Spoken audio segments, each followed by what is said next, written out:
నాగచైతన్య సమంత విడాకులు తీసుకొని 4 ఏళ్లు గడిచిపోయాయి.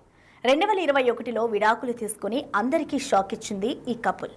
విడాకుల తర్వాత సమంత ఎన్నో సమస్యలు, ఇబ్బందులు ఎదుర్కొన్నారు.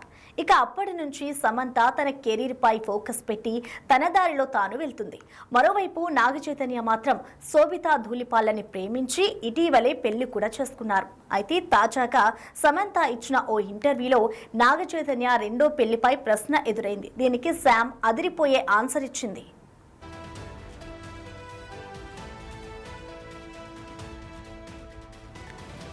ఓ ఇంటర్వ్యూలో పాల్గొన్న శామ్కు రిలేషన్షిప్ నుంచి బయటకు వచ్చి జీవితంలో ముందుకు సాగడంపై ఓ ప్రశ్న ఎదురైంది. దానిపై శామ్ మాట్లాడుతూ రిలేషన్షిప్ నుంచి బయటకు వచ్చేందుకు ఎంతగానో శ్రమించాను అని తెలిపింది. ఆ తర్వాత తన మాజీ పార్ట్నర్ కొత్త బంధంలోకి అడుగుపెట్టడం అసూయగా భావిస్తున్నారా అనే ప్రశ్న ఎదురైంది. దానికి స్పందించిన శామ్ తన లైఫ్లో అసూయకు చోటు లేదని తెలిపింది. తన జీవితంలో అసూయ అనేది భాగం కావడాన్ని అంగీకరించనని చెప్పుకొచ్చింది శామ్.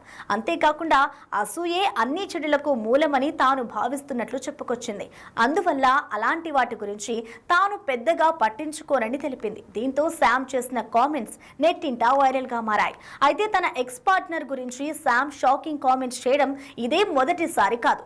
ఇటీవల సిడర్టెల్ సిరీస్ ప్రమోషన్ లో చైతన్యను ఉద్దేశించి సంచలన వ్యాఖ్యలు చేశారు. అవసరం లేకపోయినా అత్యధిక మొత్తంలో దేనికోసం ఖర్చు పెట్టారు అనే ప్రశ్న ఆమెకు ఎదురైంది. దీనిపై స్పందిస్తూ తన మాజీకి ఇచ్చిన ఖరీదైన కానుకలు అంటూ షాకింగ్ వ్యాఖ్యలు చేస్తుంది.